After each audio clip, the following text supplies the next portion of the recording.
इतिहासाचे रंगरूप हे आले या नगरा, इतिहासाचे रंगरूप हे आले या नगरा. स्वागतम सुस्वागतम हा मानाचा मुजरा, स्वागतम सुस्वागतम हा मानाचा मुजरा. इतिहासाचे रंगरूप हे आले या नगरा, इतिहासाचे रंगरूप हे आले या नगरा. स्वागतम सुस्वागतम हा मानाचा मुजरा, स्वागतम सुस्वागतम हा मानाचा मुजरा. नम्र कलेचे कुणी उपासक, कुणी तपस्वी, कुणी साधक. नम्र कलेचे कुणी उपासक, कुणी तपस्वी, कुणी साधक. शिल्पकार हो सारे कल्पक, शिल्पकार हो सारे कल्पक, जीवन या समरा. स्वागतम सुस्वागतम हा मानाचा मुजरा, हा मानाचा मुजरा, हा मानाचा मुजरा.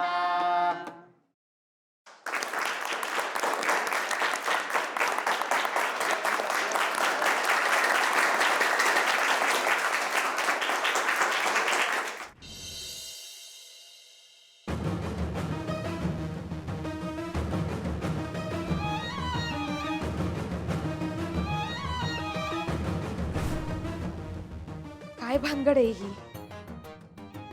ते शाळेतलं गाणं अधिपतीच्या तोंडात कसं आलं? कुठल्या मार्गानं आलं? मास्तरडीच्या? म्हणजे ही दोघं नाही का भेटत असणार? काय करावं? शाळेत जाऊन बघू काय?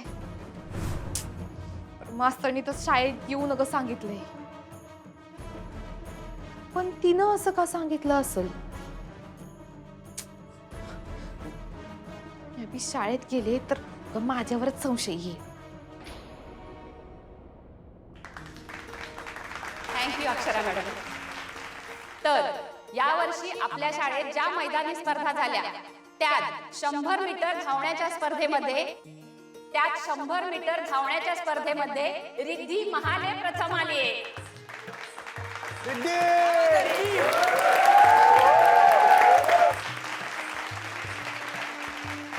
मी आजचे आपले पाहुणे विक्रम सरांना विनंती करते की त्यांनी सन्मान चिन्ह आणि प्रशस्ती पत्रक देऊन रिद्धी महाले हिचं कौतुक करावं.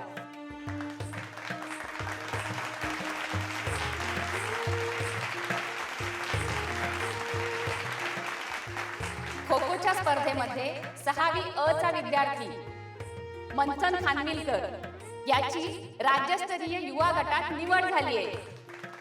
मी आजच्या आपल्या पाहुण्या शाल्मली कीर्तने यांना विनंती करते त्यांनी मंथन खानविलकर याचं प्रशस्ती पत्रक आणि सन्मान चिन्ह देऊन कौतुक करावं.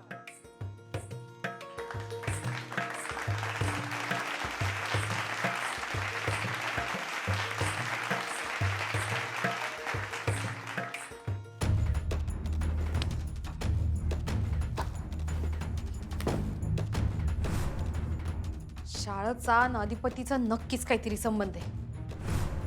ही मास्तरडी ना अधिपतीला शाळेतच भेटत नसली पाहिजे. तो जो पुरावा ह्या घरात सापडला ना तर माझी तर लॉटरीच लागल. आणि आता 10वीच्या मुलांनंतर 9वीच्या वर्गातल्या मुलांचा शैक्षणिक कामगिरीबद्दल गौरव करण्यात येणार आहे. आणि 9वी अ या वर्गात प्रथम क्रमांक पटकावला आहे अधिपती सूर्यवंशी यांनी.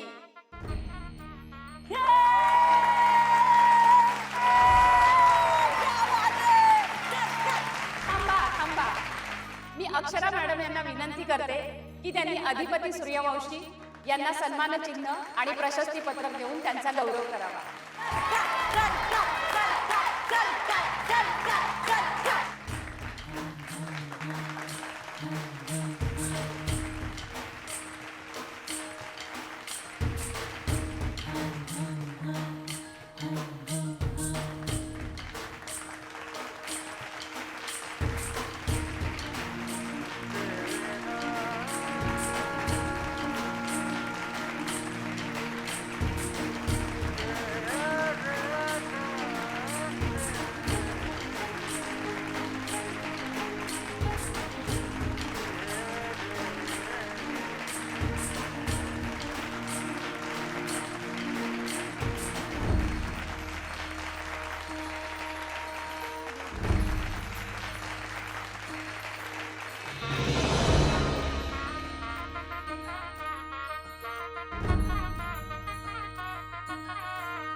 लागली, लॉटरी लागली. ही पुस्तकं म्हणजे अधिपती नक्कीच शाळेत जाते. काय पुरावा सापडलाय, तो बी चंचीनं शोधलाय. मावशी, अगं तुझं श्रावण बाळ शाळा करायलाय ग तुझ्याशी. स्वागतम सुस्वागतम हा मानाचा मुजरा. सरकार, मानाचा मुजरा. मला कशाला मुजरा करायला? अहो काय सरकार, पर मागणीहून पुढे गेलात की तुम्ही. जे ससा आणि कासवाच्या गोष्टीत होतं ना, तसं झालं एकदम. हा, पण इथं मात्र ससा जिंकला. ए कासव जिंकत असते. अहो पण तुम्ही तर इशे हार्ड केला हो. अहो सरकार, ससा झोपला म्हणून तो हरला, पण तुम्ही रात्रीचा दिवस करून न झोपता अभ्यास केला आणि तो अभ्यास आता दिसतोय. होय रे, म्हणलं मास्तरीन बाईसनी बी वाटलं पाहिजे ना आपण मन लावून शाळा शिकायला आलोय, नाहीतर उगाच असंच आपलं आलंय असं वाटायला नको. अहो सरकार, सगळ्यात जास्ती त्या आनंदी होत्या आणि त्यांनी जास्त टाळ वाजवल्यात माहितीये ना. होय काय?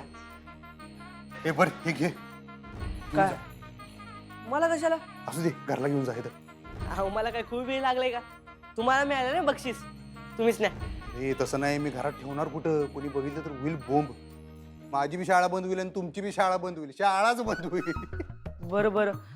अहो पण फॅक्टरीत ठेवा ना, घरी कशाला न्यायचे? बाबा फॅक्टरीत कवा बी कोण बी येते बाबा. आता परवा नाही काय आपण ते दर्शन घ्यायला गेलतो ते आकाशाचं.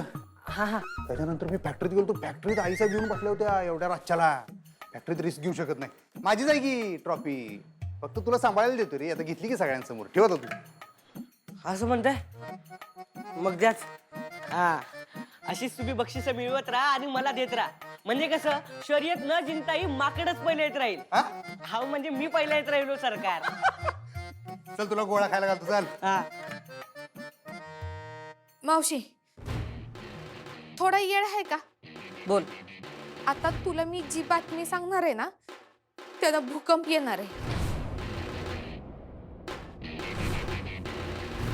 चंचे, जे काय सांगायचं ते पटशिरी सांगायचं.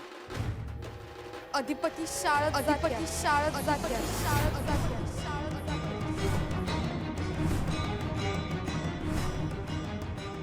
शाळेत जातात म्हणजे कधी गेलते?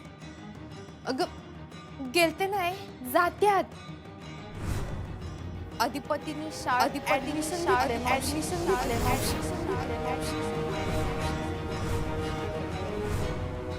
त्यांनी शाळेत ऍडमिशन घेतली आणि आम्हाला कळलं नाही, असं होईल काय? उसक्या बातम्या तुझ्या. मला कधी वाटलंच होतं तुझा विश्वास बसणार नाही म्हणून. हा, कारण अधिपती असलं काही करणारच नाही. मावशे, हे बघ. हे काय? उघडून बघ की.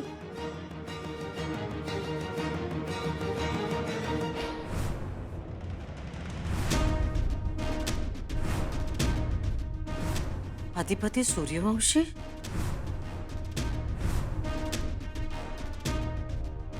नाही नाही, हे शक्य नाही. अगं ही कुणालाच न पटणारी गोष्ट आहे मावशी. पण त्या दिवशी मी आज शाळेत गेलते ना, तेव्हा मी तिथं गाण्याच्या ओळी ऐकल्या आणि त्याच ओळी मी एकदा स्वागतम सुस्वागतम हा मानाचा मुजरा. नाही, दोनदा अधिपतींच्या तोंडून बी ऐकल्या. तेव्हाच मला डाऊट आलता बघ. मग तू काय केलंस? तुला डाऊट आलता हे अधिपतींना माहित आहे? नाही नाही नाही, अजिबात नाही मावशी. अगं तुझ्या तालमीत राहून मी अभि हुशार झाले की. मी त्या दिवशी शाळेत गेलते ना, तेव्हा ती अक्षदा बी मला बघून एकदम चपापली आणि तिनं काय केलं, घाई गडबडीत मला शाळेतनं बाहेर काढलं. आणि जेव्हा मी शाळेत गाण्याच्या ओळी ऐकल्या ना, तेव्हा मग मला आणखीन डाऊट आला. आणि जेव्हा हे पुस्तक सापडलं का नाही, तेव्हा तर मावशी सिद्धच झालं की समज. आणि तुला खोटं वाटत असेल ना, तर अधिपतीसने फोन करून विचार की मग. नाही, त्याआधी ही गोष्ट खरी आहे की नाही हे आम्ही तपासून बघणार. अगं पर मावशी, ते पुस्तकावरचं नाव. नाही, प्रत्यक्ष आम्ही डोळ्यानं जवळ बघत नाही तवर आम्ही त्याच्यावर विश्वास ठेवणार नाही. हा धोका आम्हाला पत्करायचा नाही. जा, हे पुस्तक घेऊन जा आणि जिथं होतं जसं होतं तसं ठेवून ये. आणि दुसरी गोष्ट, हे सगळं कुणाला बी कळता कामा नाही. वय मावशी.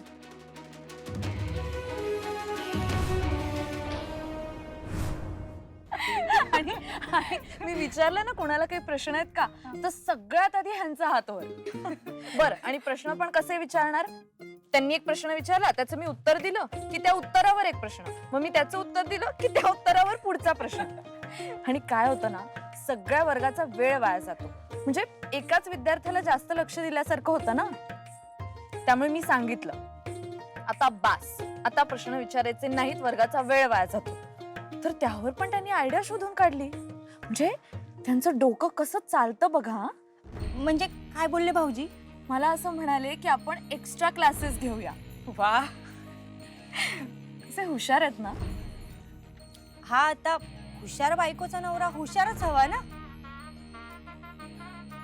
ताई, तुम्ही असं म्हणताय, पण तुम्हाला खरं सांगू, असं नवरा बायकोचं आपलं नातं आहे ह्याची त्यांनी मला जाणीव कधीच करून दिली नाही वर्गात. हे मला त्यांचं फार आवडलं. म्हणजे ते जेव्हा वर्गात असतात तेव्हा ते माझ्याकडे शिक्षिका म्हणूनच बघतात आणि तसेच वागतात आणि बोलतात. आणि तुम्ही? माझं काय? म्हणजे तुम्ही त्यांच्याकडे विद्यार्थी म्हणून बघता की कधीतरी आधीमध्ये नवरा दिसतो तुम्हाला त्यांच्यात? हो, म्हणजे आता ते माझ्याकडे शिक्षिका म्हणून बघतायत ना, तर मी पण त्यांच्याकडे विद्यार्थी म्हणूनच बघते. मी नाही ओलांडली ती रेषा कधी. मला माहिती आहे हो, मी नसेल ओलांडली. ते कुठेतरी असतं ना मनात, काहीतरी वाटतं बघा. काय ना, आज तुम्ही फार वेगळं बोलताय भाऊजींविषयी, भरभरून बोलताय तुम्ही त्यांच्याविषयी, म्हणून म्हटलं. असं काही नाहीये ताई, असं काहीच नाहीये. हो वहिनी, गेल्या अर्ध्या तासापासून तुम्ही फक्त भाऊजींविषयीच बोलताय.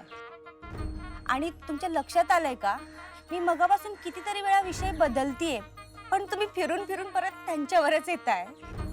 खरंच? हो, मग काय मी चेष्टा करते का? मी ना खरं तर आपलं बोलणं रेकॉर्ड करून ठेवायला होतं, आणि तुमच्या लक्षात सुद्धा आलं नाही ते बघा ना. आणि तुमच्या तेही लक्षात आलं नसेल ना. तेही काय काय काय लक्षात नाही आलं माझ्या? अहो, तेच जे तुम्हाला त्यांच्याविषयी वाटतंय. काय वाटतंय? काही नाही वाटत आहे ताई, मला काहीच नाही वाटत आहे. अहो वहिनी, तुम्ही प्रेमात तर नाही ना पडलात? तुम्ही काय बोलताय ताई? बघा अहो, तुम्हाला शब्दच सापडत नाहीये, म्हणून म्हटलं. हो, नाही नाही, असं काय प्रेमात वगैरे असं काही नाहीये. आता ते मला फक्त थोडेसे वेगळे वाटू लागले, तेवढंच. अच्छा, म्हणजे पहिली स्टेप पार केली म्हणायची. ताई, तुम्ही उगाचच तुमची स्वतःची वाक्य माझ्या तोंडात घालू नका. म्हणजे मी असं काहीच म्हटलेलं नाहीये. हा, पण रिस्पेक्ट नक्कीच वाढलाय त्यांच्याविषयी. एवढंच आहे? हो, फक्त रिस्पेक्टच वाढलाय. रिस्पेक्ट वाढलाय, आणि तो का बरं? कारण मी त्यांच्या आयुष्यात आल्यापासून त्यांनी पहिल्यांदाच त्यांच्या आईसाहेबांनी आखून दिलेली रेषा ओलांडली. ते धाडस दाखवलंय त्यांनी, म्हणून मला त्यांच्याविषयी रिस्पेक्ट आहे. एवढंच का? हो, म्हणजे सध्या तरी एवढंच आहे. अरे वा वहिनी, तुमचं हे सध्या तरी एवढंच ना, ते आवडलंय मला. म्हणजे पुढे होप्स आहेत तर. ताई, तुम्ही काय चाललंय ताई तुमचं? अहो, माझं काय चाललंय ते सोडा, तुमचं काय चाललंय ना ते तुमच्या मनाला विचारा. चला चला चला, आपण निघूया. आपण खूप वेळ इथेच गप्पा मारत बसलो ना. पण ताई, मला ही जागा खरंच आवडली. हा, खूप छान आहे. अहो, आमच्या बँकेच्या नाटकीचे जे रिहर्सल असतात ना, ते इकडेच होतात. काय करतेस? आवरावर करते. नक्की आवरायलाच आलीस ना? म्हणजे आवरायला आलीस का विस्कटायला आलीस? असं काय बोलताय तुम्ही? मी आता आवरावरच करते ना. आश्चर्यच आहे ना, तुला या घरातून हाकलून दिल्यानंतर सुद्धा, इतकं सगळं झाल्यानंतर सुद्धा तू या घरात परत आली आहेस. ही घटना या घरासाठी दुर्मिळ आहे. कसं झालंय? कारण तुझी ती मावशी तिचा शब्द वगैरे फिरवत नाही म्हणे. तो फिरवला तिने. कसं झालं? मावशीनं कुठं आणलंय, पण मला तर अधिपती घेऊन आले ना मला घरात. अधिपती तुला घेऊन आला, तू आलीस. इतकं सरळ घडलं. या घरात इतकं साधं सरळ काही घडत नाही. काय झालं का नेमकं? म्हणजे अधिपती नेमका तिथं कसं काय पोचला? मला काय माहिती. म्हणजे तुम्ही अधिपतीच विचारा की. हा म्हणजे मास्तरीनबाई आहेत ना, त्यांच्या मम्मीनं अधिपतीसनी फोन केलता वाटतं. म्हणताना ते आले तिथं. तू सगळं खरं खरं मला सांगशील ही अपेक्षा नव्हतीच मला. पण तुला जर असं वाटत असेल की घर आवरता आवरता या घरामध्ये तुझी घडी बसवशील, तर त्या भ्रमात राहू नको. तसं नाही काय. माझ्या मनात नाही का कुठलाच गैरसमज नाही. म्या नाही का या घरात नोकरांच्या खोलीत राहती आणि नोकरांसारखीच वागणार. यामुळेच शंका येते मला. अधिपती त्याच्या जागी बरोबर आहे. तो तुला घरात घेऊन आलाच नाही, पण भुवनेश्वरीनं तुला नोकर म्हणून असे ना, पण या घराचा उंबरठा ओलांडू दिला. आणि हे दिसतं तितकं साधं सरळ नाही. अहो तुम्ही असं का म्हणताय पर. म्या नाही का कुणाच्याच अध्यात मध्यात पडणार नाही आणि इकडचं तिकडं तर अजिबात नाही करणार. तुला पुरता ओळखू नये मी. तुला वाटलं असेल मी विसरलो. माझ्या लक्षात आहे तू माझ्याशी काय वागलीस. आणि अक्षराची जागा घ्यायचा विचार जरी तुझ्या मनात आला असेल तरी तो मला कळेल. मी ते होऊ देणार नाही. आणि हे फक्त मी तुला सांगत नाहीये, तुझ्याकरवी तुझ्या मावशीला सांगतोय. इकडचं तिकडे करणार नाही म्हणालीस ना, मग कर. हे जे मी आत्ता बोललोय हे तुझ्या मावशीला जाऊन सांग. आणि जे कारण काढून इथे राहतेस ते लक्षात ठेव. नोकर म्हणून आलीस, नोकर म्हणूनच राहा. माझं तुझ्यावर सतत लक्ष आहे.